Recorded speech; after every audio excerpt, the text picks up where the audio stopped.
Hello guys, current affairs funda में आप सभी का स्वागत है। मैं हूं आपके साथ अभिषेक शर्मा और आज के इस वीडियो सेशन में हम 1 अगस्त तक के सभी इंपॉर्टेंट करंट अफेयर्स कवर करने वाले हैं। हमेशा की तरह आप इस वीडियो को अंत तक जरूर देखिएगा, आज भी आपको काफ़ी कुछ जानने के लिए मिलेगा। साथ ही गाइस, इस सेशन को शुरू करने से पहले आप सभी को बताना चाहूँगा, यदि आप हमारे daily current affairs PDF, weekly PDF, monthly PDF और हर महीने के banking and economic awareness PDF चाहते हैं तो करंट अफेयर्स फंडा का 1 ईयर मेंबरशिप प्लान आप ज्वाइन कर सकते हैं, जिसका लिंक आपको वीडियो के डिस्क्रिप्शन में या फिर फर्स्ट कमेंट में मिल जाएगा। आपको बता दें, इस 1 ईयर मेंबरशिप प्लान के तहत जितना भी हमारा PDF कंटेंट है वो हम आपको 1 साल तक प्रोवाइड कराते हैं, जिसे आप डाउनलोड कर सकते हैं, प्रिंट आउट भी निकलवा सकते हैं। इसके लिए चाहे तो आप करंट अफेयर्स फंडा ऐप को यूज़ कर सकते हैं या फिर अपने लैपटॉप या सिस्टम की मदद से वेब लॉगिन भी कर सकते हैं। कोई भी आपका एग्ज़ाम हो, बैंकिंग, SSC, रेलवे या फिर स्टेट PCS, जहाँ पर भी जनरल अवेयरनेस या करंट अफेयर्स पूछे जाते हैं, सभी एग्ज़ाम्स के लिए हमारा PDF कंटेंट काफ़ी यूज़फुल है। तो कोई भी अगर आपका डाउट होगा हमारे इस PDF कोर्स से संबंधित तो आप कमेंट बॉक्स में अवश्य लिखिएगा। चलिए फिर करते हैं शुरुआत इस वीडियो सेशन की। हमेशा की तरह सबसे पहले आज का क्वेश्चन देखेंगे। महत्वपूर्ण क्वेश्चन है, एग्जाम में पूछा जा चुका है, आंसर आप जरूर कीजिएगा। The Knesset is the legislature of which country? Knesset किस देश की संसद है? ऑप्शंस देख लेते हैं, इजराइल, ग्रीस, फिनलैंड या फिर एस्टोनिया। तो जल्दी से आंसर कर दीजिए, फिर हम आगे बढ़ते हैं। हाल ही में चर्चा में रही संसद, इसलिए ये क्वेश्चन पूछा गया है।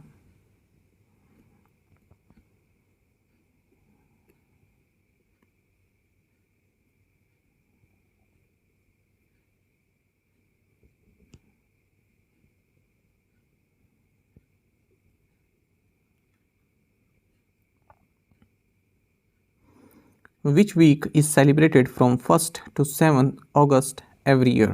प्रत्येक वर्ष 1 से 7 अगस्त तक कौन सा सप्ताह मनाया जाता है? ऑप्शंस आपके सामने हैं और सही आंसर ऑप्शन डी है, वर्ल्ड ब्रेस्ट फीडिंग वीक। आपको जानना चाहिए, हर साल 1 से 7 अगस्त के बीच में world breastfeeding week celebrate किया जाता है और 1992 से ही ये डे सेलिब्रेट करते आ रहे हैं और हर साल कोई नया थीम इस डे के लिए होता है, इस वीक के लिए होता है। तो इस बार अगर हम देखें 2023 में, तो world alliance for breast feeding action, इन्होंने वर्ल्ड ब्रेस्ट फीडिंग वीक के लिए थीम रखा है, enabling breast feeding making a difference for working parents. Indian players from which state were given stapled visas by China ahead of the World University Games in Chengdu? Chengdu में world university games से पहले चीन ने किस राज्य के भारतीय खिलाड़ियों को स्टेपल वीज़ा दिया? ऑप्शंस आपके सामने हैं, सही आंसर ऑप्शन डी है, अरुणाचल प्रदेश।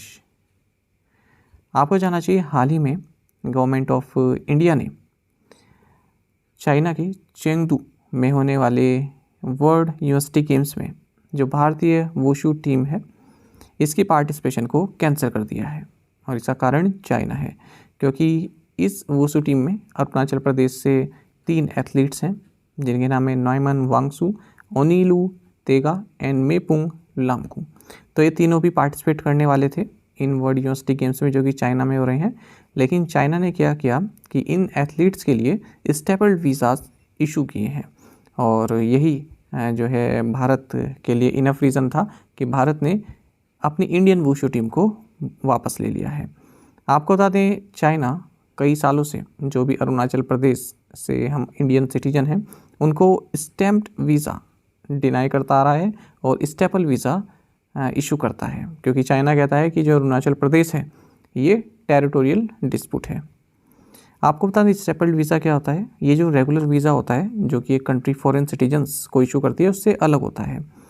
तो यहाँ पर पासपोर्ट पर स्टैंप नहीं लगाते चाइना वाले, जो स्टेपल्ड वीज़ा है इस पर पासपोर्ट पे स्टैंप नहीं लगाते, बल्कि जो वीज़ा है उसके साथ एक पीस ऑफ पेपर अटैच कर देते हैं, तो उसी को बोला जाता है स्टेपल्ड।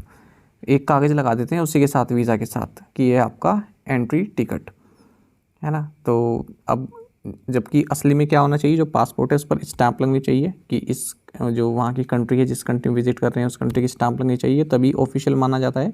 लेकिन चाइना ऐसा नहीं करता है, क्योंकि अगर ऐसा करेगा तो चाइना की नज़र में ऐसा हो जाएगा कि हाँ, अरुणाचल प्रदेश भारत का ही है, तो चाइना ये होने नहीं देता। तो बात यही है, इसलिए स्टेपल्ड वीज़ा जो है इशू करता है, अपनी ऑफिशियल स्टाम्प नहीं लगाता पासपोर्ट पे कि अरुणाचल प्रदेश से आए हैं। तो उससे क्या होता है, जो भी कोई पर्सन है स्टेपल्ड वीज़ा वाला जब अपनी कंट्री जाता है तो एंट्री एंड एग्जिट पास जो स्टेपल वीज़ा के साथ होते हैं उनको फिर फाड़ दिया जाता है। ठीक है, इसका मतलब आप जिस कंट्री में गए हैं, जिसने स्टेपल वीज़ा आपको इशू किया है, उसका कोई रिकॉर्ड नहीं है, कोई डिटेल नहीं है कि आप उस कंट्री में गए थे। तो ये चाइना कई साल से कहता आ रहा है कि अरुणाचल प्रदेश, इवन जम्मू एंड कश्मीर, ये भारत का हिस्सा नहीं है। Who has been elected chair of the inter governmental panel on climate Change? जलवायु परिवर्तन पर अंतर सरकारी पैनल का अध्यक्ष किसे चुना गया है? सही आंसर ऑप्शन ए है जिम स्किया। देखिए, यूके प्रोफेसर हैं जिम स्किया, और in inter governmental panel on climate change यानी कि IPCC, इसका अध्यक्ष नियुक्त किया गया है। आपको जानना चाहिए जो इलेक्शन हुआ, ये IPCC की जो 59th प्लेनरी सेशन हुआ नैरोबी केन्या, यहाँ पर ये इलेक्शन हुआ है। आपको जानना चाहिए inter governmental panel on climate Change IPCC के बारे में। ये एक इंटर गवर्नमेंटल बॉडी है यूनाइटेड नेशंस की, और इसको इस्टेब्लिश किया गया था 1988 में World Meteorological Organization and United Nations Environment Programme के द्वारा। इसका सेक्रेटेरिएट जेनेवा स्विट्जरलैंड में है। 195 मेंबर स्टेट्स इसको गवर्न करते हैं। Which agency launch the world's largest private satellite Jupiter 3? विश्व का सबसे बड़ा निजी उपग्रह जुपिटर 3 किस एजेंसी ने लॉन्च किया है? सही आंसर ऑप्शन ए स्पेसएक्स। देखिए, स्पेसएक्स का most powerful operational rocket falcon heavy, इसने हाल ही में वर्ल्ड की लार्जेस्ट कमर्शियल कम्युनिकेशन सैटेलाइट को ऑर्बिट में फिक्स किया है। आपको बता दें, इस रॉकेट को नासा के कैनेडी स्पेस सेंटर फ्लोरिडा से जो है रिलीज़ किया गया है, लॉन्च किया गया है। तो इस सैटेलाइट का नाम है जुपिटर 3 सैटेलाइट। तो ये नॉर्थ एंड साउथ अमेरिका में वायरलेस इंटरनेट कनेक्टिविटी प्रोवाइड कराएगी। आपको बता दें, इसे ऑपरेट किया जा रहा है ह्यूजेस नेटवर्क सिस्टम्स के द्वारा।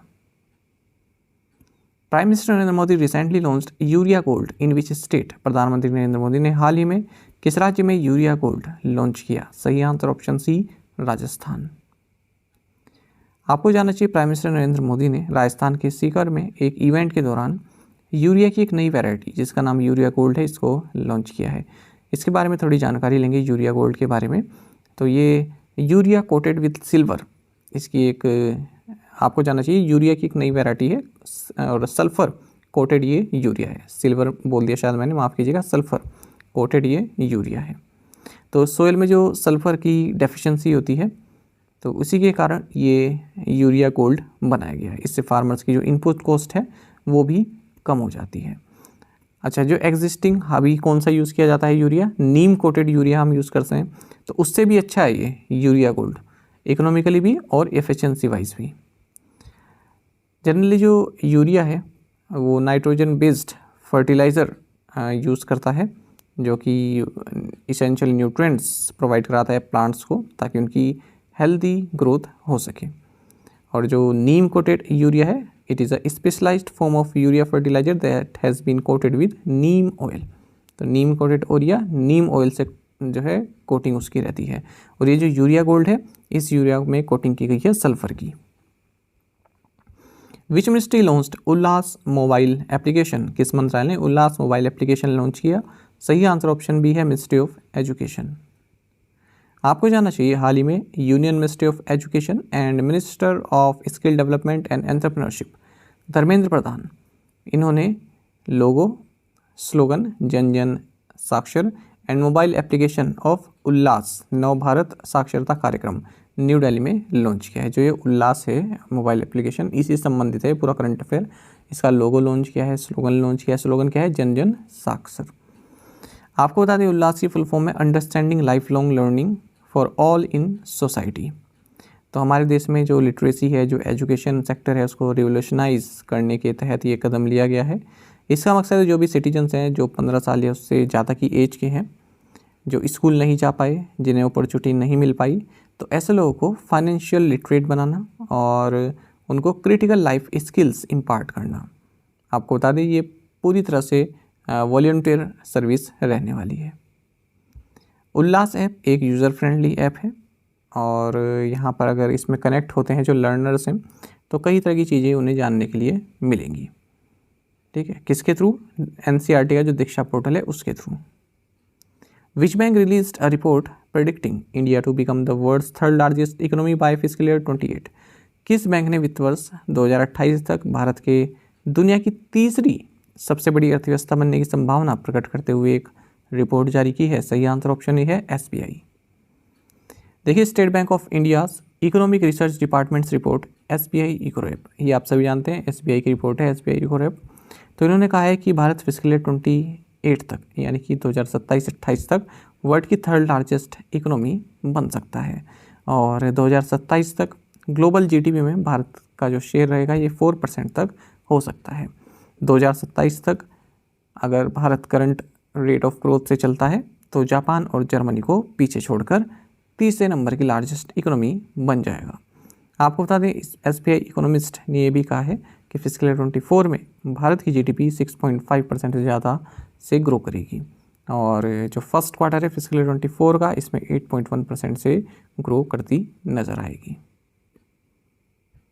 Who has been appointed as the chairman and managing director of engineering projects limited? Engineering projects limited के अध्यक्ष और प्रबंध निदेशक के रूप में किसे नियुक्त किया गया है? सही आंसर ऑप्शन ए है शिवेंद्र नाथ। देखिए, शिवेंद्र नाथ, इनको चेयरमैन एंड मैनेजिंग डायरेक्टर नियुक्त किया गया है इंजीनियरिंग प्रोजेक्ट्स इंडिया लिमिटेड का, जो कि एक पब्लिक सेक्टर अंडरटेकिंग है under the ministry of heavy industries and public enterprises. फिलहाल मिस्टर नाथ भारत संचार निगम लिमिटेड बीएसएनएल में सीनियर जनरल मैनेजर हैं और इनका नाम रिकमेंड किया गया था public enterprises selection board panel के द्वारा, PESB, इसकी फुल फॉर्म याद रखिएगा आप। Who has been appointed as the new director of the National Assessment and Accreditation Council, NAAC?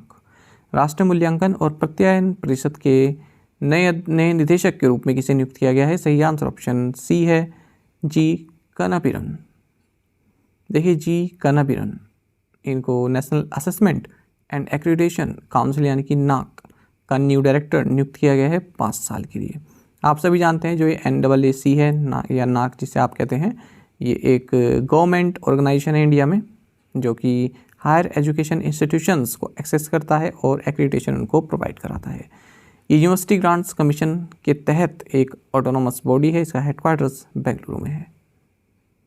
Who has been made the coach of the Indian National Women's Volleyball Team? भारतीय राष्ट्रीय महिला volleyball team का coach किसे बनाया गया है? सही answer option D है रविंद्र बांस्तु। देखिए, रविंद्र बांस्तु इन्हें Indian national women's volleyball team का कोच बनाया गया है और हाल ही में चाइना के हांगझोउ में 19th एशियन वीमेंस चैम्पियनशिप होने वाली है 22 सितंबर से 8 अक्टूबर के बीच में। तो वहाँ पर जो हमारी वॉलीबॉल की टीम जाएगी उनको भी ये कोच करते नजर आएंगे रविंद्र बांस्तु। वॉलीबॉल फेडरेशन ऑफ इंडिया का हेडक्वार्टर्स चेन्नई तमिलनाडु में आपको जानना चाहिए। Who among the following will get Maharashtra government's first Udyog Ratna award? निम्नलिखित में से किसे महाराष्ट्र सरकार का पहला उद्योग रत्न पुरस्कार मिलेगा? सही आंसर ऑप्शन ए है रतन टाटा। देखिए, महाराष्ट्र गवर्नमेंट ने डिसाइड किया है कि जो पहला उद्योग रत्न अवार्ड है ये हम veteran industrialist and chairman emeritus of Tata sons Ratan Tata को देंगे। रतन नवल टाटा के बारे में आपको जानना चाहिए। 1990 से 2012 तक ये टाटा ग्रुप के चेयरमैन रहे हैं। 2008 में इन्हें पद्म विभूषण, जो कि सेकंड हाईएस्ट सिविलियन ऑनर है भारत का, इससे सम्मानित किया गया और इससे पहले साल 2000 में पद्म भूषण, जो कि थर्ड हाईएस्ट सिविलियन ऑनर है, इससे सम्मानित किया जा चुका है। Which country won the 100th anniversary Spanish Hockey Federation International Tournament in Terrassa? टेरासा में 100वीं वर्षगांठ स्पेनिश हॉकी फेडरेशन अंतर्राष्ट्रीय टूर्नामेंट किस देश ने जीता? सही आंसर ऑप्शन ए इंडिया। देखिए, हॉकी की यहाँ पर बात हो रही है। इंडियन वुमेन्स टीम ने 100th anniversary Spanish hockey federation international tournament को जीत लिया है। ये टेरासा स्पेन में हुआ है और फाइनल में इन्होंने स्पेन को ही हराया है 3-0 से। और पूरे टूर्नामेंट में भारत जो है अनबीटन रहा, किसी ने भारत को नहीं हरा पाया कोई भी। Where was the Asian youth and junior weightlifting championships 2023 inaugurated? एशियाई युवा और जूनियर भारोत्तोलन चैंपियनशिप 2023 का उद्घाटन कहाँ किया गया? ऑप्शंस आपके सामने हैं। सही आंसर ऑप्शन डी है ग्रेटर नोएडा। देखिए, स्पोर्ट्स मिनिस्टर अनुराग सिंह ठाकुर ने Asian youth and junior weightlifting championships 2023 को इनोग्रेट किया है ग्रेटर नोएडा में। पहली बार भारत इस इवेंट को होस्ट कर रहा है। एक और आप न्यूज़ जान लीजिए, स्पोर्ट्स से ही संबंधित है। नेशनल एंटी डोपिंग एजेंसी नाडा, इसने anti doping helpline number issue किया है जो भी भारतीय एथलीट्स हैं या फिर जो सपोर्टिंग स्टाफ है उनके लिए, ताकि anti doping rules and guideline से संबंधित कोई भी इन्फॉर्मेशन है तो वो जान सकें इस हेल्पलाइन के थ्रू। हेल्पलाइन नंबर है 1800-119-919। Telecom Regulatory Authority of India (TRAI) and which institution signed an MOU to establish mechanism of technical and institutional cooperation in telecommunications? भारतीय दूरसंचार नियामक प्राधिकरण और किस संस्था ने दूरसंचार में तकनीकी और संस्थागत सहयोग तंत्र स्थापित करने के लिए एक समझौता ज्ञापन पर हस्ताक्षर किए हैं? सही answer option A C DOT. देखिए, telecom regulatory authority of India यानी कि TRAI and centre for development of telematics यानी कि सी डॉट, इन्होंने एक मेमोरेंडम ऑफ अंडरस्टैंडिंग साइन किया है किस लिए? To establish mechanism of technical and institutional cooperation in telecommunications. तो टेलीकम्युनिकेशंस के क्षेत्र में institutional cooperation and technical cooperation के लिए ये MOU साइन किया गया है। The MOU aims to conceptualise, coordinate and enable technological studies in the telecom and broadcasting sectors. बाकी आपको जाना चाहिए, ट्राई के चेयरपर्सन है doctor PD Vaghela. Which bank has partnered with Dwara KGFS for microloans? Right answer option D HDFC bank. देखिए, द्वारा KGFC और HDFC bank ने एक को लैंडिंग पार्टनरशिप जो है साइन की है किस लिए? To provide business capital to unorganised micro businesses units that have limited access to formal source of finance. देखिए, फॉर्मल सोर्स ऑफ फाइनेंस मतलब जो केवल जो वैसे होते हैं केवल बैंकों से आप जो लोन लेते हैं या ऋण लेते हैं उनको बोलते हैं। तो यहाँ पर अगर को लैंडिंग पार्टनरशिप करें तो एक NBFC भी है साथ में और एक बैंक है, ठीक है। तो इस तरह के जो माइक्रो बिजनेस यूनिट्स हैं जिनको फॉर्मल सोर्सेज से लिमिटेड एक्सेस ही मिल सकती है यानी कि फंड मिल सकता है, तो ऐसे लोगों को बिजनेस कैपिटल प्रोवाइड कराएंगे दोनों मिलकर, द्वारका KGFS और HDFC bank. The partnership with Dwara KGFS will increase the credit flow to the underpenetrated areas and encourage the beneficiaries to become self reliant. जो NBFC होते हैं उनका क्षेत्र बड़ा विस्तार होता है ना। आप देखेंगे कि रूरल एरियाज़ में भी NBFC काफ़ी वर्क करती हैं, बल्कि बैंक से इतने नहीं होते जितनी NBFC की पहुंच होती है। बैंक के पास क्रेडिट काफ़ी होता है देने के लिए। Which countries TS-SAR satellite was launched by ISRO's PSLV C56? ISRO के PSLV C56 द्वारा किस देश का DS-SAR उपग्रह लॉन्च किया गया? सही आंसर ऑप्शन सी है सिंगापुर। आपको जानना चाहिए, इंडियन स्पेस रिसर्च ऑर्गेनाइजेशन यानी इसरो ने हाल ही में PSLV C56 को लॉन्च किया है और इसी के साथ सिंगापुर की TS-SAR सैटेलाइट और 6 अदर सैटेलाइट्स भी लॉन्च की गई हैं। ये satellite Satish Dhawan space centre Sriharikota Andhra Pradesh से लॉन्च की गई है। DS-SAR सैटेलाइट ये DST है जो कि गवर्नमेंट ऑफ सिंगापुर को रिप्रेजेंट करती है और ST इंजीनियरिंग के बीच पार्टनरशिप के तहत डेवलप की गई है। आपको जानना चाहिए इसी के साथ और कौन कौन सी सैटेलाइट्स गई हैं। वेलोक्स AM, arcade atmospheric coupling and dynamics explorer satellite, scoop second satellite और न्यू लियोन सैटेलाइट जो कि न्यू स्पेस द्वारा लॉन्च की गई मतलब बनाई गई है। गैलेसियर 2 सैटेलाइट, ORB-12 स्ट्राइडर सैटेलाइट, ये सभी सैटेलाइट लॉन्च की गई हैं DS-SAR सैटेलाइट के साथ। प्रीवियस असाइनमेंट क्वेश्चंस के आंसर हम देखेंगे। Where is Parkachik glacier located? Kargil Ladakh. Aadi festival is celebrated in which temple? Shri Ranganatha Swamy temple Tamil Nadu. Satpura tiger reserve is located in which state? Madhya Pradesh. Which IIT has developed an indigenous version of the कामकेस्ट्रॉन? IIT Kanpur. Which state won 6th youth women's national boxing championship in Bhopal Madhya Pradesh? Answer is Haryana. आप में से कई students ने बिल्कुल सही answer किया। इसी तरह से आप पार्टिसिपेट करते रहिए। चलिए आज के असाइनमेंट क्वेश्चन देखेंगे। Which country revoked BBC's media accreditation for spreading fake news? 2023 World Rangers Day with the theme 30x30 was celebrated on which day? Which city will host the 13th World Trade Organization Ministerial Conference? Who is the president of Niger who mutinous soldiers claim to have ousted in a recent coup? The Dongria Kon tribe, one of the 13 particularly vulnerable tribe groups, is from which state? तो इन 5 questions के answer आप comment box में दीजिएगा। यदि आपको एक question का answer भी आता है तो भी आप हमें कमेंट बॉक्स में बता सकते हैं।